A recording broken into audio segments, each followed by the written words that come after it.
Oh man, I've missed that music, Chaser. I don't know about you. It's been a long time coming with me and Chaser on the pod. It's episode 81. Today is August the 12th in the Big 26. I'm your host, Will Spain, former long snapper for the Troy Trojans, Ospey Governors, and a little bit with them Houston Cougars.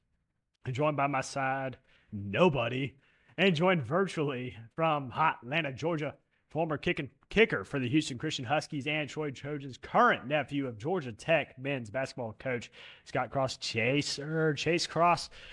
Let's get into episode 81. What's on the agenda today? Shout out Chase for picking up the producer slack and getting the slides done. Much needed. Round of applause. Insert applause little thing. All right. Today's agenda, Cooler Bull, as we kick off every episode. MLB regular season standings in the wild card. Me and Chase are going to talk about. October is coming, Chase, and it is starting to heat up.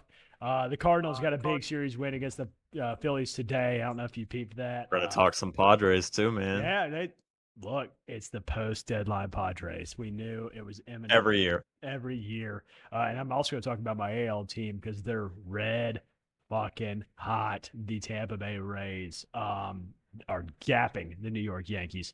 NFL training camp news. How about them MF Cowboys? College football is almost here. We got a couple topics to talk about that, especially we did cover it a little bit on a previous episode, but we'll cover it too because Chaser is back with Akron. Footy is back. UFS Super Cup and footy news. I have a little beef with the result today. I'm sure Chase follows, and he knows exactly what result I'm talking about in terms of the last preseason friendly for my Premier League club against Everton, and then hot and not. Let's kick it off. Cooler Bull. The Dallas Cowboys will be the best team in the NFC this season.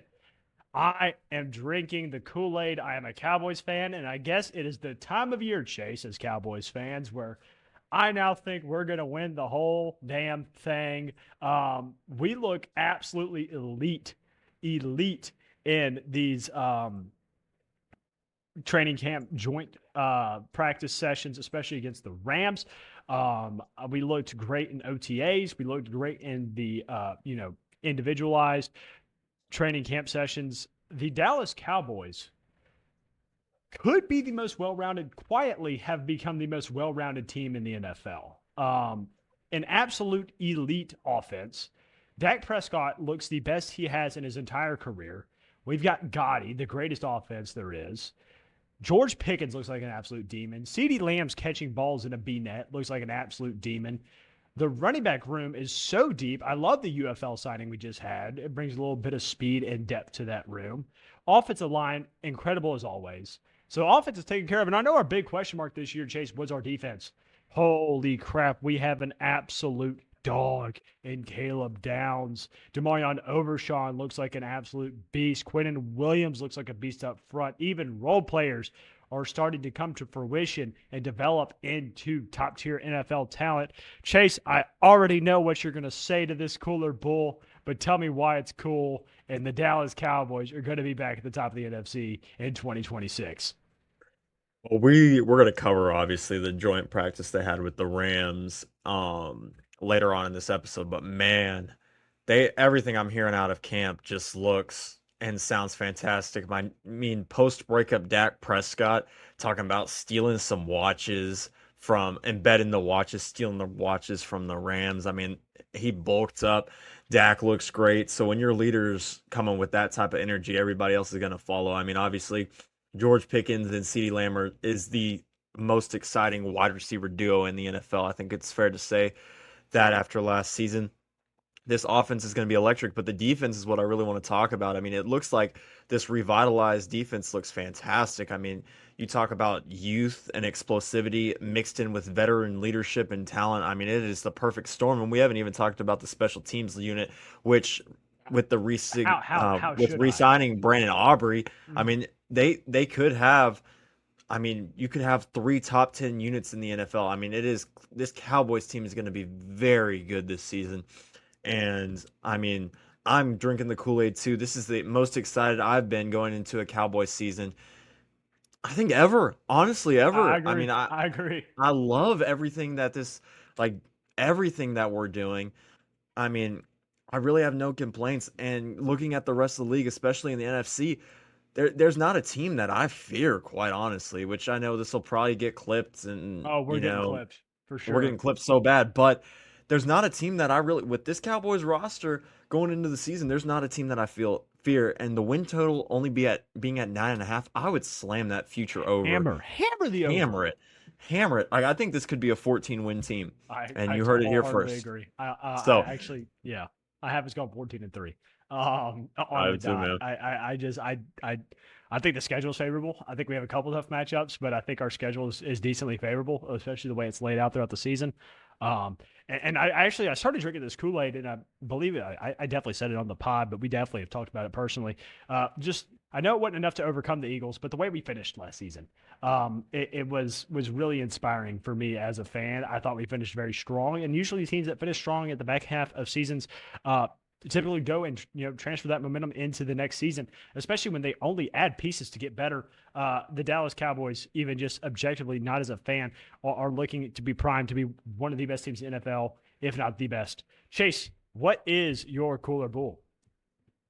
Well, I think this is a pretty cool take as well. August is by far the worst sports month on the sports calendar, and it's not even close.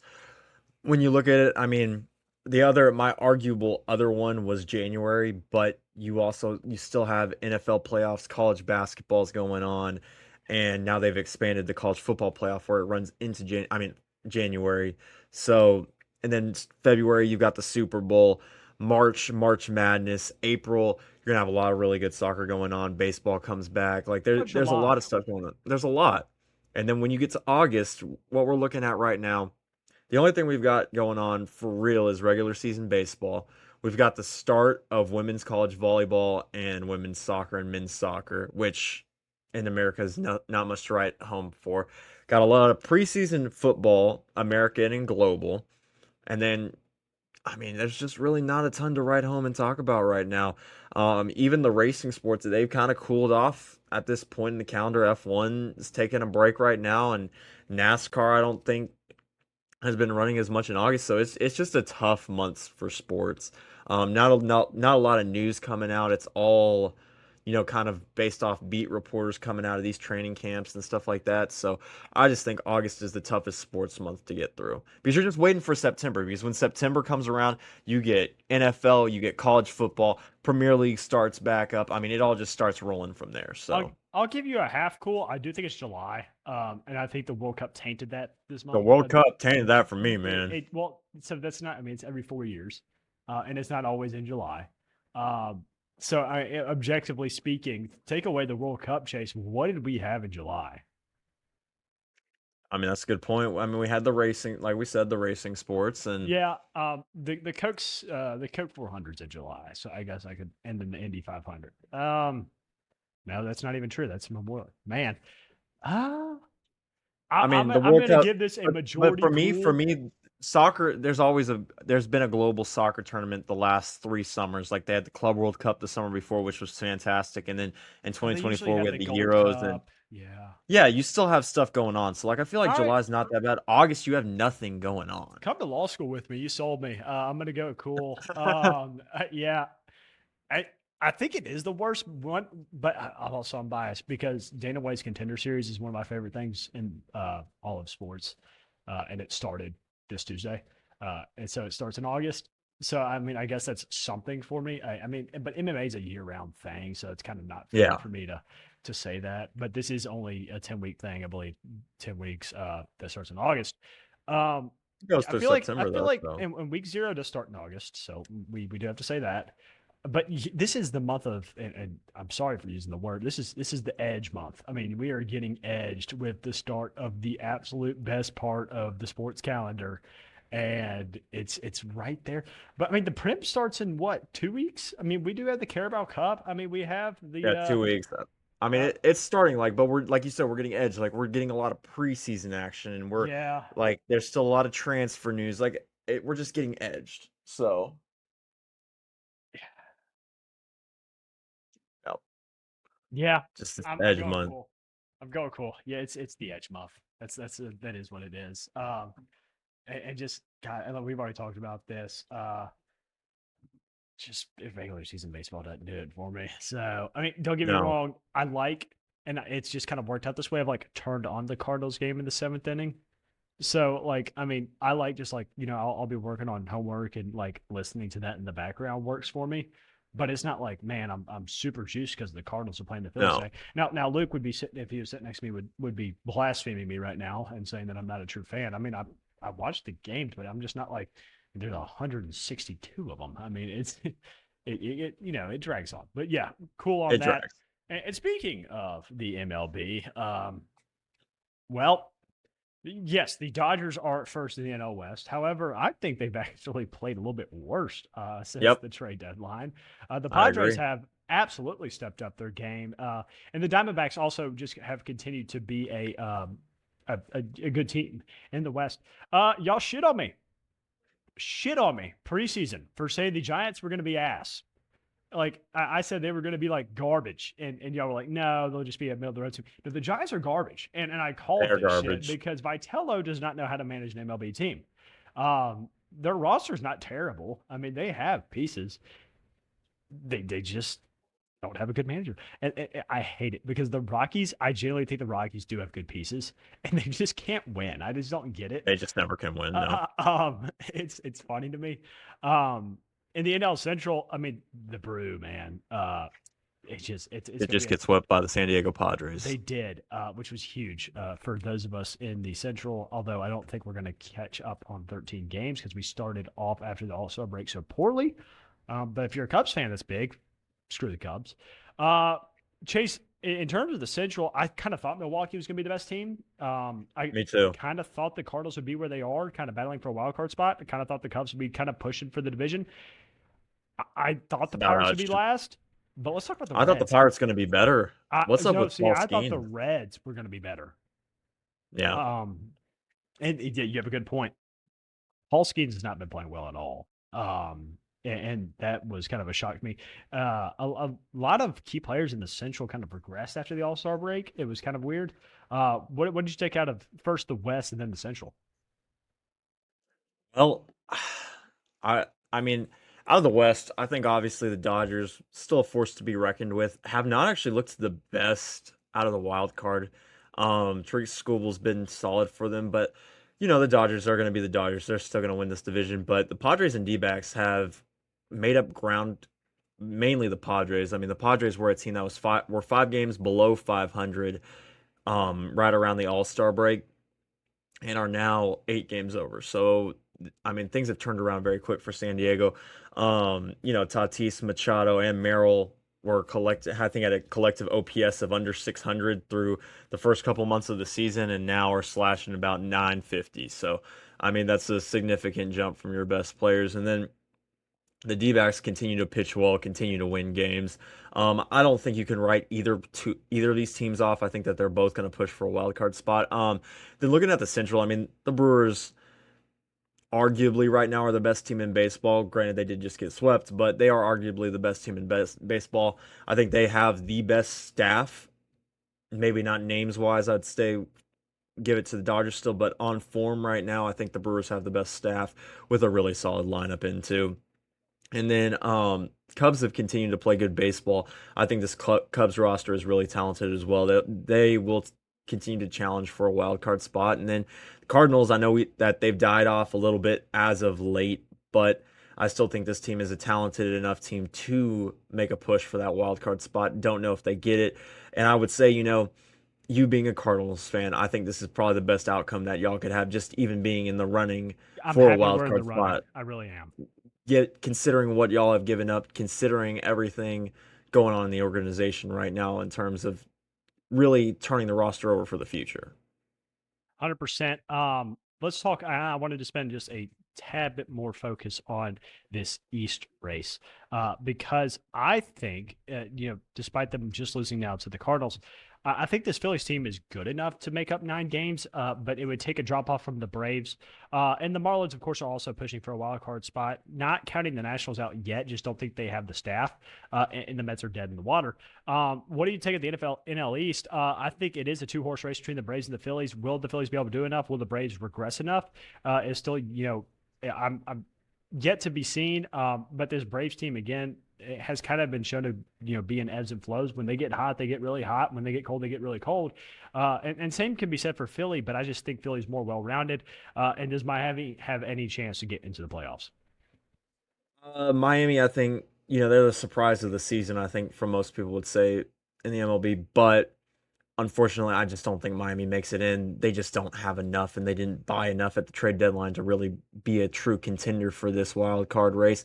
I do think it probably shakes out similar to how it shook out last season, where it's Dodgers, Padres, Brewers, Cubs, Braves, Phillies. Like I really think it's going to be pretty chalky, very similar to last season. I think maybe the D-backs could push and make it interesting in that race, and maybe the Cardinals, but I don't think the Marlins or the Nationals really have a chance. I love this Nationals offense. I think CJ Abrams has been a quiet MVP candidate. I think CJ Abrams has been fantastic this year for the Nationals as well as James Wood.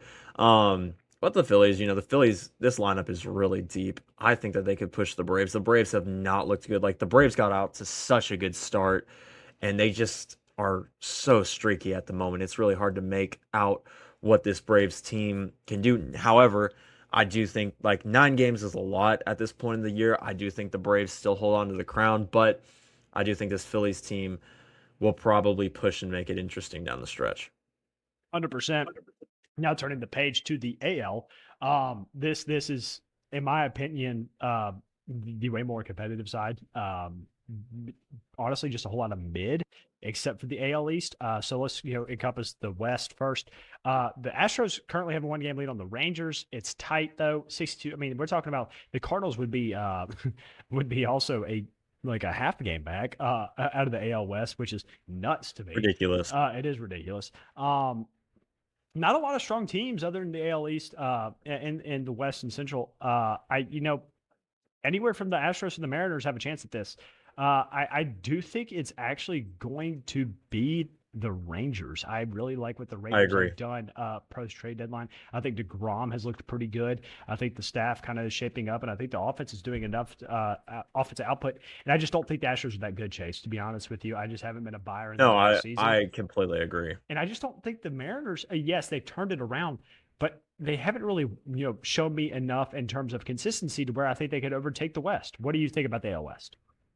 I agree. I mean, I think it's going to be really hard for the Astros to win this division. I just don't think this is a very good Astros team. Like the Astros, they always say that they're inevitable, but they didn't make the playoffs last year, and I don't think they do again this year. I think the Rangers probably beat them out. But this is a really, really weak AL. I think this is the weakest AL we've seen in years. I mean, like genuinely, if we're looking at this division, I mean, it's a team like Seattle is 5 games back, and what are they, 8 games under 8 games 500 under at the moment? 500. 8 games under 500, and they still have an opportunity to win the division, which is mind blowing. They're only 5 games back, and they're 8 games under 500. I mean, this is crazy. Do I think Houston could probably make the playoffs? Yeah, as a wild card team, but I think the Rangers win this division. The Rangers have looked really good as of late, and it'd be good to see those guys get back in the playoffs. And then looking at the AL Central, I mean, Man, it's a shit show. it's a shit show. I mean, after the Tigers traded Scooble, I don't know if they're really seriously considered for the playoffs. I think it's a I White think they Sox could, Twins Guardians race, no? yeah, I would say so. I think the White Sox hold it down, which is crazy after the season they had last year, but I think that they've done enough. Murakami's been really fun to watch, and I think that it would be a good story for the Chicago White Sox to get back in the playoffs. But I really only, I mean, I think it could go 2-2. I think it's going to be 3 teams from the AL East that make It the playoffs, so it could be four, Chase. It it really could be could four. be. I mean, Because it could be four. the Depends on Jays how and the Toronto plays Orioles, down the yeah, the stretch. Jays and the Orioles are not. I mean, I think the Orioles are dead in the water after trading Rushman. But I mean, if Toronto were to get above 500, they're probably going to be in the chance for a wild card spot, which is nuts. Yeah. Considering they would be the fourth team in the AL East. But really, what I wanted to talk about AL East wise is so again, I called myself crazy at the beginning of the season for saying the Rays were going to win the AL East. 6.5 games in the Yankees. Now, Charlie Harrell, my friend, would argue with me. The Yankees aren't healthy. Well, are they ever? And are they ever going to get healthy? Is the question I'm asking. So can the Yankees or Red Sox catch the Rays that are 6.5 and 9.5 games back? And no question about the playoffs because I'm pretty certain that both those teams are also going to make the playoffs. Yeah, I think the Rays 6.5 is a lot, like we said at this point in the year. I mean, you're looking at about a month and some change left in the regular season, so that gives you 30 something games. A 6 game gap is pretty sizable. So I would think the way the Rays are playing, they'd be able to hold on to that. I think Judge coming back will give the Yankees a little bit of juice. I think the Red Sox are too far away, but the Red Sox have been playing great as of late, maybe the hottest team in baseball. So, I mean, it's really hard for me to tell. I think that those three teams are locks for the playoffs now, looking at the rest of the conference. But man, it's really hard. It's really hard for me to say right now. If I gave my projections, I'd say the Rays win the East, and I think the Yankees and Red Sox make it in from the AL East as wild cards. Yeah, and speaking of the wild cards, we have that picture pulled up now. The Yankees are in first in the AL wild card, 7.5 games up. Red Sox 4.5 games up. The Rangers are the marker right now. The Tigers trailed them by half a game. I think we both agree the Tigers are out of it, just because of personnel changes. So I mean, like I said, it's tight, dude. The Twins are a game back. The Guardians are two. The Blue Jays and Orioles are 2.5, and the Mariners are four. I mean, it's an open race in the AL, and it's an open race in the NL. I mean, the Cardinals are 2.5, the Marlins are two back, the Phillies are tied right now with Arizona as the marker. San Diego has done wonderful post trade deadline and has moved into a not safe spot, but they are a game up in the wild card from being at least at the marker. For both of these, just as an exercise, give me one team that's out that's going to make it in, and who are they going to replace? I am going to go again, just gut feeling here. I am going to. I think it's New York, Boston, and I do think the Astros will grab just because of the weakness of that Western Division. The Astros will grab that third spot. If not the Astros, then the Blue Jays. And in the NL, I'm going to go Cubbies. I think your Padres get it done. I think they make the postseason. And then I am not dead on them yet. I think the St. Louis Cardinals are going to pull it out of their ass and be the last team in. Talk to me about your wild card. I kind of see it the same way as you. I think it's going to be Yankees, Red Sox, and then the Astros. I think the Rangers do win the AL West. In the NL, I've got the Cubs, Padres, and Phillies. Yeah, I know. Kind of I chalky didn't as want to last shit year. I on think you. that's I really probably have it Cubs, Phillies, Cards. yeah, But the Padres have been playing too well for me to leave them out right now. yeah. Where I mean, they're. I would. It would be hard for me to bet against the Padres if I was a betting man right now, and the Cubs just have so much of a gap. I think that the Phillies are probably the best team left out of that bunch, and so I'd expect them to make the postseason. NFL training camp news. Kyler Murray was named the quarterback one in Minnesota over J.J. McCarthy. As someone who claims Minnesota is their second team behind the Cowboys and will root for the Skull Nation, this is exactly what I wanted. I do not think J.J. McCarthy is an NFL quarterback at the moment. I think Kyler kind of just needed a new spot to reinvent himself. And I mean, we know how O'Connell's, works with quarterbacks. He resurrects them when they get second chances. And I'm actually kind of expecting big things out of this Minnesota Vikings team this year, especially on the offensive side of the ball. What did you think of Kyler Murray being named the quarterback one in Minnesota? I thought it was only a matter of time. We finally did get the official announcement. JJ McCarthy acted kind of like a punk through this entire He process really too. did. Not I was very not too impressed. professional. Not very professional at all. I thought Kyler Murray handled himself with a ton of class. From the reports coming out of Minnesota, I mean, it sounds like they're very impressed with Kyler Murray and think they kind of got a steal. They're acting like this dude has just been electric. I think he actually will thrive in Minnesota. This is the most winningest quarterback in Texas high school football history. Heisman Trophy winner. Ended up in Arizona, which has been a pit for so long. Arizona's not really been a franchise that has had a ton of immense success. They've had success, but not a ton of immense success. So I think Minnesota's a good spot for him. especially with Kevin O'Connell, who's a really brilliant offensive mind. I think this Vikings team could surprise a lot of people this year, especially with a guy like Kyler Murray running the offense. I'm going to draw a parallel here, and I want you to tell me if you agree. I think this will be a similar move. And then I know there was a couple of spots where he, was fighting for starting jobs between this, but I think this is kind of a Baker Mayfield Tampa Bay I situation agree. potentially. Yeah. Yep, I agree. This is So a Oklahoma quarterback, Heisman Trophy winner, undersized. I think this is 100% very similar to that, and I think this might actually end up working out a little bit better because Kevin O'Connell is such a good offensive coach and somebody that's just had a lot of success with quarterbacks in the league, minus last season. you brought up Watson versus Sanders. I've only seen the Dave Wentz stuff where Watson was perfect on 7-7. I am sure you as a Shadur Glazer have a little bit more insight on this. I mean, take away all the allegations. I think Watson's the better quarterback. Will they go with him as the face of their franchise is yet to be seen. What did you take away out of Brown's camp? Well, the rumor is that Shadur Sanders has lost the quarterback competition of not officially, but that's the chirpings that came out today that it's kind of over. Deshaun Watson slated to start the preseason game. So, if Deshaun Watson just completely poops the bed, plays really poorly in the preseason game, then this could tip back in Shadur's favor. But I think right now, going into week one, Deshaun Watson's the starter, and I think it just has more to do with maybe Deshaun Watson hasn't been great in camp. Like I think he's thrown 9 interceptions through 12 practices or something like that, which is very high. Thrown a lot more picks than Shedeur, but he also knows how to command an NFL offense, command a huddle. He's the more polished quarterback at this point in time. Shedeur being, I mean, I think Shedeur still has a long way to go development wise to be an NFL quarterback. And it doesn't help when you have, the whole Deion Sanders tree running around, and we saw what it was last year for Shedeur. It wasn't pretty. So I think that they're probably, if I was a betting man, I would say that Watson starts week one.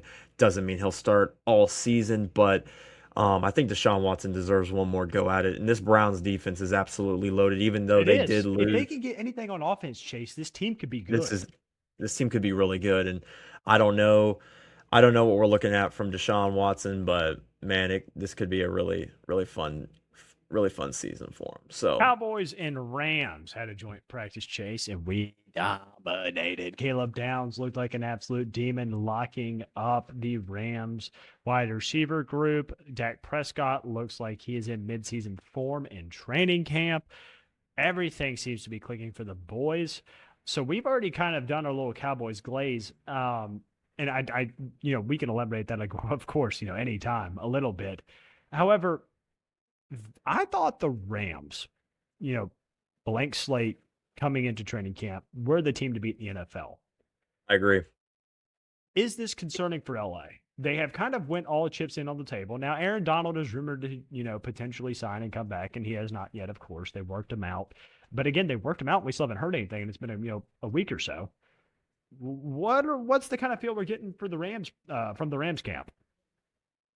Well, there's some rumors that Puka, because of Puka's off the field issues, that Puka may be on suspension to start the season. Um, Devontae Adams may be losing a little bit of a step. It's Matthew Stafford's last year, so this offense is still a little bit of an unknown.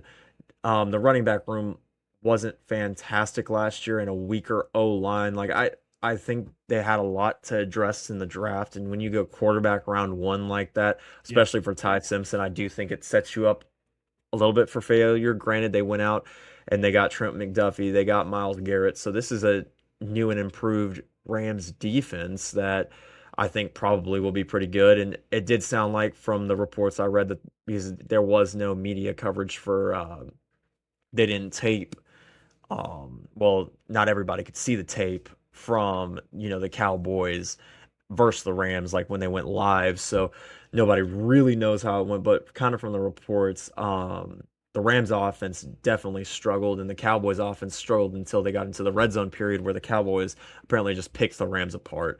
Um, which is I think is a good sign. But if you're looking at the Rams, I mean, this defense is going to be one of the best defenses in football, and the Expected offense for us you to would struggle a little bit, especially yeah, in I more of I an agree. I mean, improved. I'm not reading too much into that. It's still early in the year, and Schottenheimer's not breaking out all the stuff he's going to use. Like it's still very It's defenses are going to base, look very by base. nature. Yeah. Defense are going to look a lot better because I mean you're going to run a lot of base defenses and they're typically going to win because that's a little bit more typical to what they play. But from what it sounds like, Christian Parker's defensive base scheme is still I causing wanted you to teams touch on him. a I lot of really did. trouble.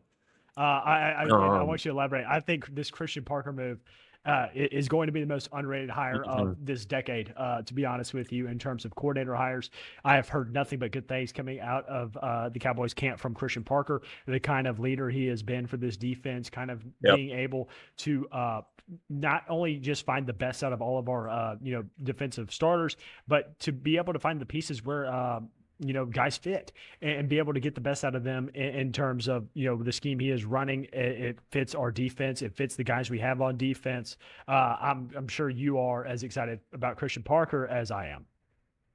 Oh, I am. I am. I really am. And I think Christian Parker is going to be absolutely fantastic.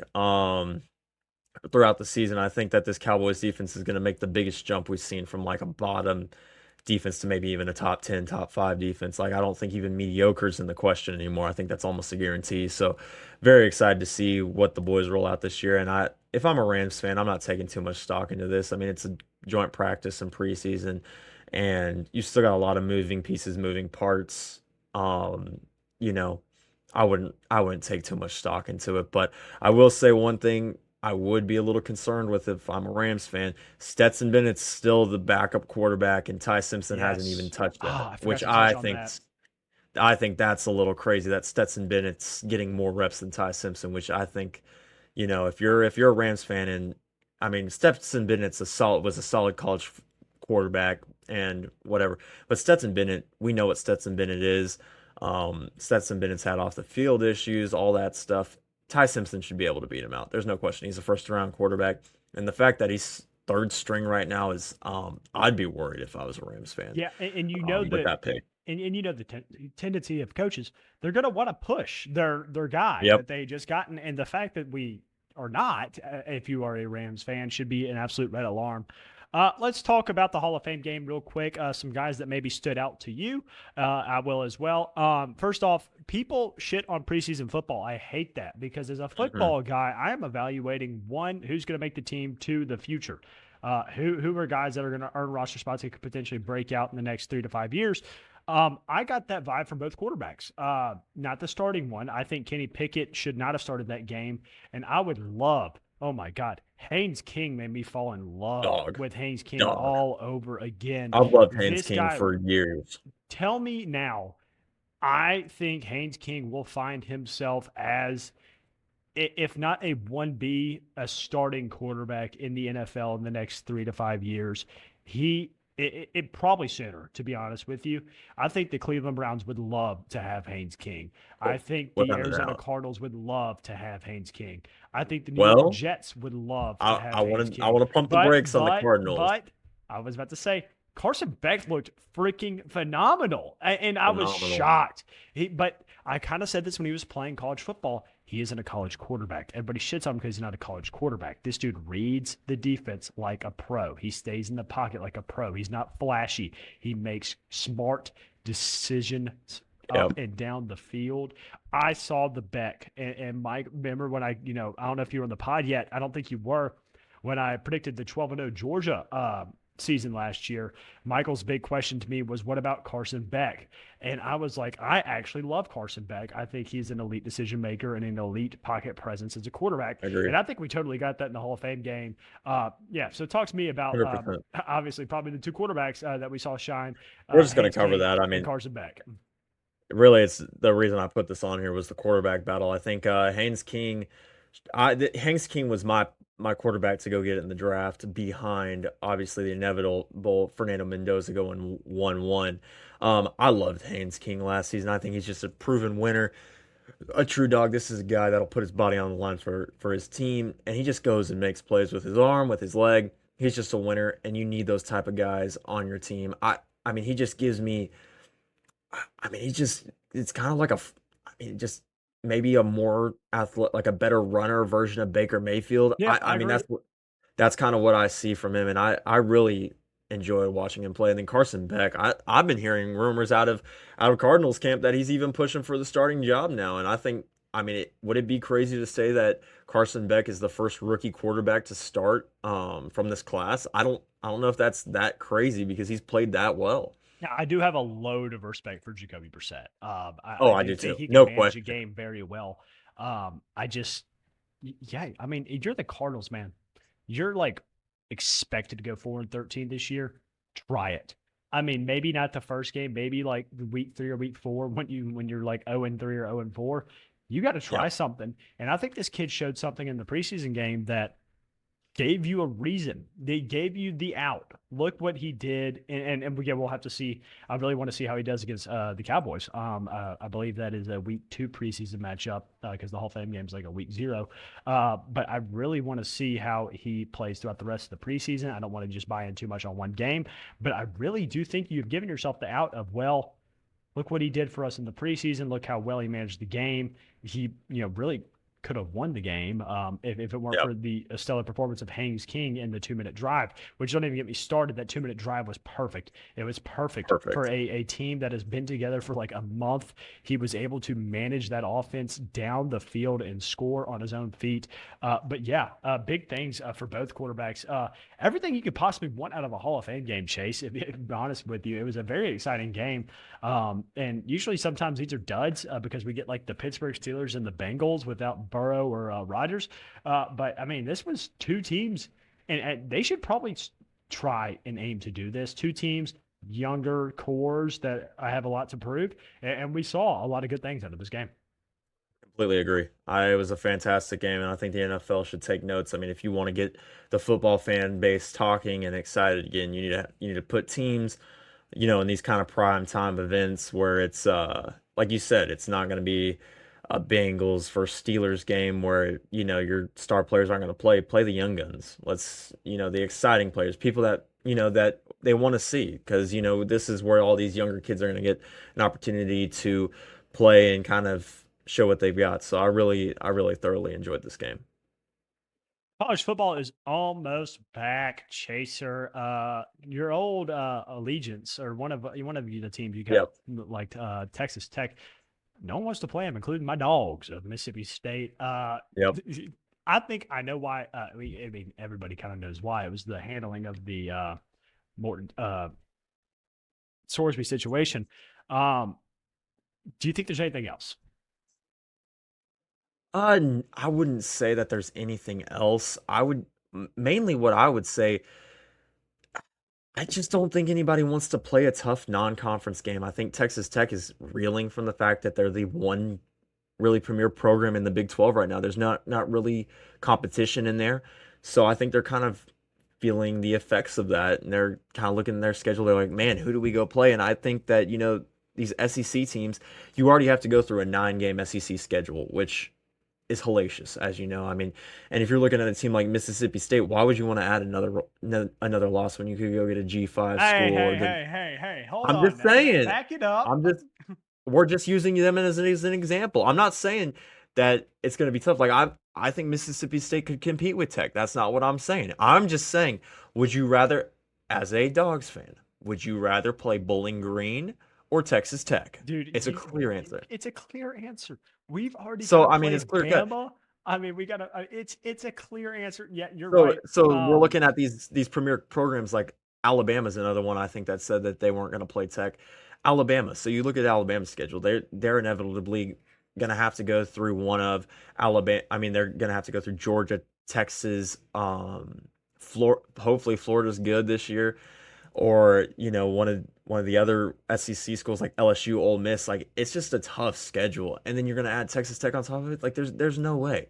There's no way. Now a school like maybe Notre Dame, if I'm Texas Tech, I'm calling Notre Dame right away, saying like, hey, we need to figure out a way to play or get a game on the non-con schedule for the two of them because Notre Dame's schedule is super weak too in its own right. So I think that that pairing would be really good if Texas Tech wants to play somebody, but I just think it's really tough for a team, for teams in the Big Ten or the SEC to really want to play a Texas Tech team that probably that's going to be the best game on their schedule, which the rest of these schools, it's going to be like just a regular game for them. So, We brought up Mississippi State, so it just makes me want to talk about it for a second. This ruling out of Colorado, if it holds up, we are going to be getting back edge rusher Malik Silla, who led the team with 7 TFLs last year, and then Jerron Manning, who started 10 games for the Dogs last year. Kind of like the Cowboys. I'm starting to drink the Kool-Aid a little bit. Offensive line is the biggest question mark for the Dogs this year, but I think they could be a dark horse in the SEC and surprise a lot of teams this year, especially with the guy we got at the helm. I'm a big believer in Kamario Taylor. Do you think Mississippi State could get over 7 wins this year? I do. I really do. I think Mississippi State's really good. Um, they've done a really good job. I think roster configuration and, like you said, Kamario Taylor played pretty well last year, to give me at least a little bit of confidence in him. And I mean, you never know in the SEC. There's always dark horses. I don't think Vanderbilt's going to be as good this year. And I've come to fruition. I agree. I yeah. can't believe in the So I roster. think that there's room for another dark horse. Is it going to be Florida? Is it going to be Mississippi State? Like it may be too soon for Florida. So could Mississippi State be the dark horse this year in the SEC? I could fully see that, especially now when we talk schedules and when we get to the preview. I do think the schedule for Mississippi State kind of lets down this narrative. But in terms of competitiveness, I think Mississippi State could be a bowl eligible team for sure. Chase, I don't. I want to get it on the pod right now. If we're undefeated going into Bama week, I think I could get us 2 tickets. You coming to Starkville? Oh, most definitely. All right, I'm cool. there. Let's book I'm it. there. Let's book it. Yeah.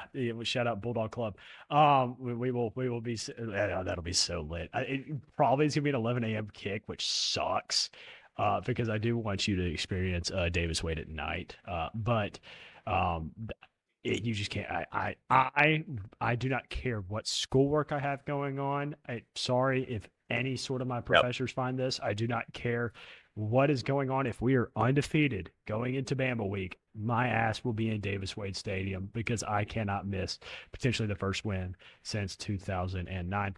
Expanding the playoff chase, it's become a topic and it's starting to pick up pace, especially with ESPN pushing it potentially as a 16 team. And I really like the way they phrased it, having the play-in games. The 13 play the 16, and the 14 play the 15. Are you on board with this? I just think 12 is a really bad number. I either want it to go back to 4, I want it to go Thank to you. 16. I don't I think understand the 12, love for 12. It's a bad, as it's someone a who terrible grew number, up especially artistically drawing brackets, it's a bad number. It's a bad number. it's a bad number. And the reason I say this is you are still adding that G5 school plus Notre Dame's going to get in if they go undefeated. So you're really looking at a 10-team playoff, of team that actually deserve it. And I just don't think that fits very well, unfortunately. I don't love it. I just don't love it. I think that, I like 16 better. I think 24 is a good look too. That's too I'm much for not a me. big fan You're of killing 12. bowl season I with 24. I agree. I agree. But I think you either go 16 or 24, or you go back down to 4. I just don't love 12. I agree. And then Akron fan gets to call the first drive of their season. We did cover this a little bit last pod. It worked. They are like sold out of their club suites on season tickets. They're damn near sold out of all their season tickets. Are you going to be tuned into Akron Robert Morris for the first drive? Because I will. Oh, most definitely, most definitely. I mean, I saw. I don't know if you've seen who. Do you know who Bordeaux is, the college Yeah, I know football who guy? Bordeaux is. Man, they just gotta like you just gotta let him do it. Let him call one drive just for the No, people. He's done so I many hate rebuilds. that. I want it to be a What? absolute average, like just random person. I want it to be the most like Joe that lives in, some suburb in Ohio who actually went to Akron now has to call the first drive of their season would be absolutely unbelievable because you're going to get some reverse flea flicker bullshit on the first play of the season. This is So, something Will Spann would call on dude, college football. and we talked about this, and I'll ask you the same question. What play are you calling first? Because I was the boring one. I said I am going to go with a draw because they know that the guy is calling the plays. I'm going to draw on the first play, and then I am taking an absolute play action shot on the next one. I mean, we are going mesh concept up the middle with 2 slots, four wide. your two slots are meshing, and we are going with a post with the X and the Y is on a go. So I mean, it should be a shot play. What are you calling if you're the Akron OC? I mean, I'm running the football on first down, You got just to out of. calm it I down mean, and I'm gonna run just an inside zone play, maybe outside zone. Well, maybe go outside zone to the left. Then I'm gonna do play action, roll out to the right to have some mesh concept with two tight ends, and then maybe have like a drag route coming over from the wide receivers, something like that. But I would actually try to call it you pretty would, dude.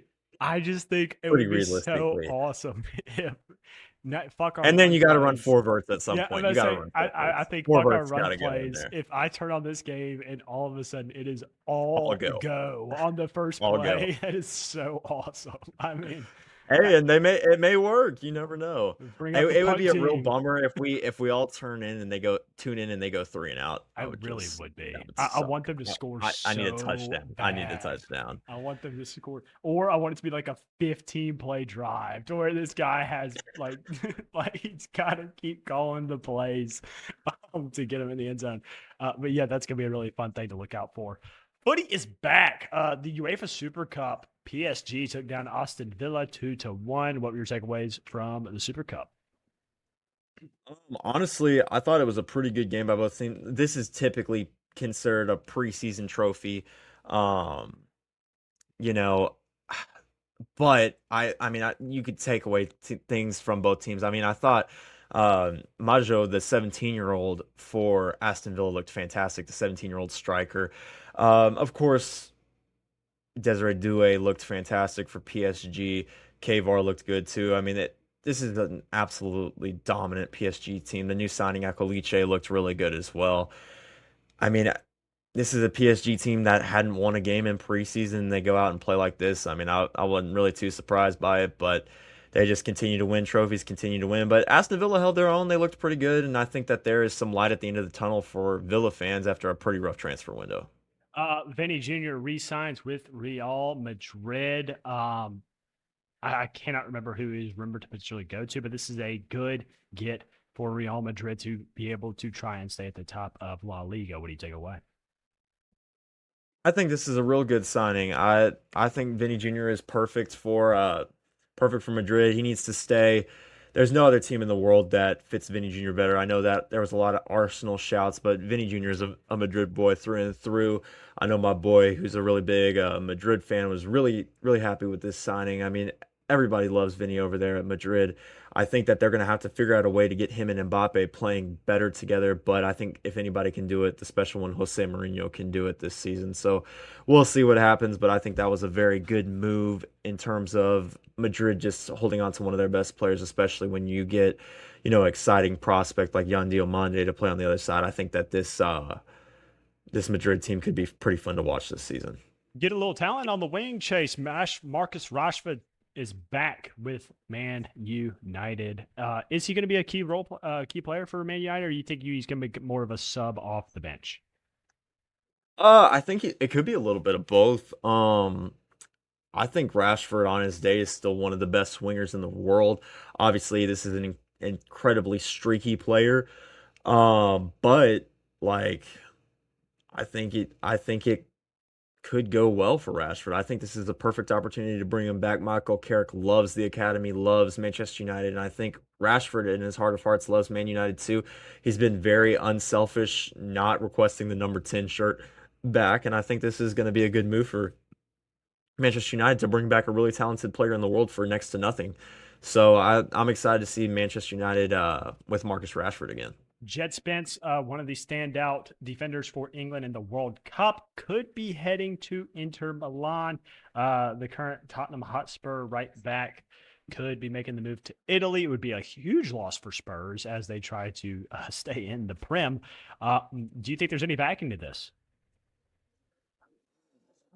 Man, I think honestly, I think Spence probably is leaving. I think that he had a lot of suitors after the World Cup. Like you said, it was a fantastic World Cup for England. I thought another team in England was going to end up I thought buying this guy. Newcastle was going to buy him. I really did. And Even not even Newcastle. I mean, I'm even thinking a Big Six club. Like I was thinking that like Man City or Arsenal or see, Liverpool, one of those, I never especially saw the Liverpool. Like rumblings for that. I no none, and I'm shocked because he had such a good tournament. And you think you would want to keep great talent homegrown. That You I know, agree with. I definitely thought he would want to, and teams and clubs that had could afford him would want him to stay in England. Speaking of Newcastle, Lewis Hall. I mean, I thought he would have been gone too. I thought Lewis Hall was gone to United, and then, like you said, Jed Spence would have been a perfect replacement I there. really thought I thought it was going to work out perfect for both of us. I really did. Yeah, and I mean, there's been no movement, so I mean, it would suck to see Jed Spence go to Inter. I think he would actually probably excel in Serie A very well because I mean, the league is a lot, the talent. There's a lot less talent in the league. You go from defending some of the best players in the world, and you get to defend a guy like Christian Pulisic. So, no diss on our Americans, No, but all the diss it's the on truth. Pulisic. It's the truth. I still am a little salty at Pulisic, so we'll diss him a little bit. So. Yeah, I think that it's probably, I mean, he'll go down as one of the best defenders in Serie A, and I think it'll probably go well for everybody. But we'll just have to see. Enzo Fernandez, the Argentinian national, may be moving from Chelsea to Manchester City, adding to the power of Manchester City. Any backing behind this, truthfully, and would this even be a productive move for Enzo Fernandez? I do think there's some backing. Enzo Maresca was the coach at Chelsea last season. Speaks very highly of Enzo Fernandez, which that usually the board is going to try to go get the head coach's guys, and I think Enzo Fernandez was Maresca's one of Maresca's favorite players. There was a lot of rumblings about Enzo moving to Real Madrid. Didn't end up working out. They went another direction, kind of looking at Rodri. I think it's kind of felt that Rodri's on his way out at Manchester City. So I think Enzo Fernandez, once Rodri leaves, I think Enzo Fernandez and Elliot Anderson is kind of going to be your midfield pivot there for the Sky Blues. A couple more things I wanted to touch on. Jamie Vardy, rumored to be heading to West Ham. I think that would be an absolutely wonderful addition to get Deal some for West Premier Ham. yeah, some Premier League experience on that West Ham club to get them back into the Prem. Are you a fan of Vardy to West Ham? I love Vardy. I think he brings quality and passion to everybody. Now, yes, is he over the hill? Yes, but he's going to bring goals. He'll bring passion. I think West Ham's back up next season for I sure. wholeheartedly agree. I think they win the championship easily. And then finally, I wanted to talk about my boys, Newcastle. Um, Flo Balogun is a name being floated around a lot right now in the Newcastle, Twitter sphere and on Instagram. Mm-mm. I would love to see it. I doubt it will happen just because of the way the offseason has gone. Um, I have concerns, Chase. I do not think we're going down. I do think there's way less quality teams. However, I do think we're going to be flirting with the relegation zone, especially after the performance I saw today from the boys against Everton. But I do buy into the coach. I think Yasil is he's the real deal. I do think in the long run, it honestly is going to be the best move for Newcastle to move on from Hall and go to this young, up and coming 38-year-old out of Germany. What do you think about my Gordies?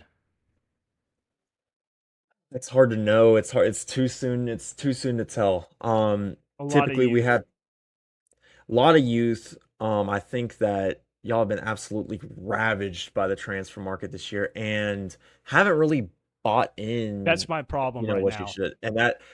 But the thing is, there's nobody really to buy, which is a little concerning, I would right? have Like thrown a right now, number at all the Jets hot, minutes. I would have yeah, thrown and I maybe know. move I mean, someone to you center got players back. I like mean, that, but you got to go get y- somebody yeah, now. I think you got to go get some proven talent, proven Premier League talent. Like Adam Wharton is sitting out there for somebody to go get. And there's other guys that you can go in and strengthen the team.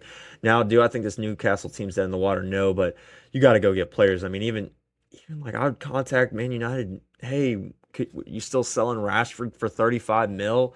There's a bunch of guys that are still floating around in the Prem that need a home. That Newcastle typically has good, they're pretty good at flipping players around and making them really successful and creating a team around. I think this Newcastle team could still be good if you just apply the same models that they've had. Like you just get pacey players that press hard. I think it works. So I mean, like I said, Rashford would be one of my first calls because I mean he was the Anthony Gordon replacement at the World Cup. So I think that there needs to be some moves and they need to happen before deadline day. Do I think they happen? Absolutely, because they're not rolling into the season with just these players. I want to think that, Chase. I really do. I'm just seeing a lack of proof that that's going to Yeah. happen. And yeah, as long as we don't get relegated, it's fine. I like the vision. I do like these young guys we have on the team. I do think they will turn into, as you said, top end Premier League players by the time they're done with Newcastle and inevitably get bought by a bigger club, which sucks. But that'll do it for Footy is back. Excited for the EPL to get rolling, but we do have some Carabao Cup. We drew West Brom in round 2, so that should be an interesting match for Newcastle. Do you know who Man United drew in round 2 of? Oh, we're in round 3 because we finished Right, top because we 4, so suck. we're That's right. Yeah. yeah. Okay. Yeah, we don't we don't Good know to know. that yet. So Good to know. Fuck. Anyway, who's hot and who's not? That's how we're going to end the episode today. My hot is law school. I started law school on Monday. I'm excited-ish, I guess. It's going to be really hard. Apparently, the 1 yellow year is terrible. But it's a new chapter in my life, and I'm always excited for new chapters. congratulations, Also, brother. thank you. I appreciate it. Also, Jamboree this Friday, which means next Thursday, we're kicking off against Fayette Ware. So I'm also hot on football is back in the state of Tennessee for high school. My not is law school.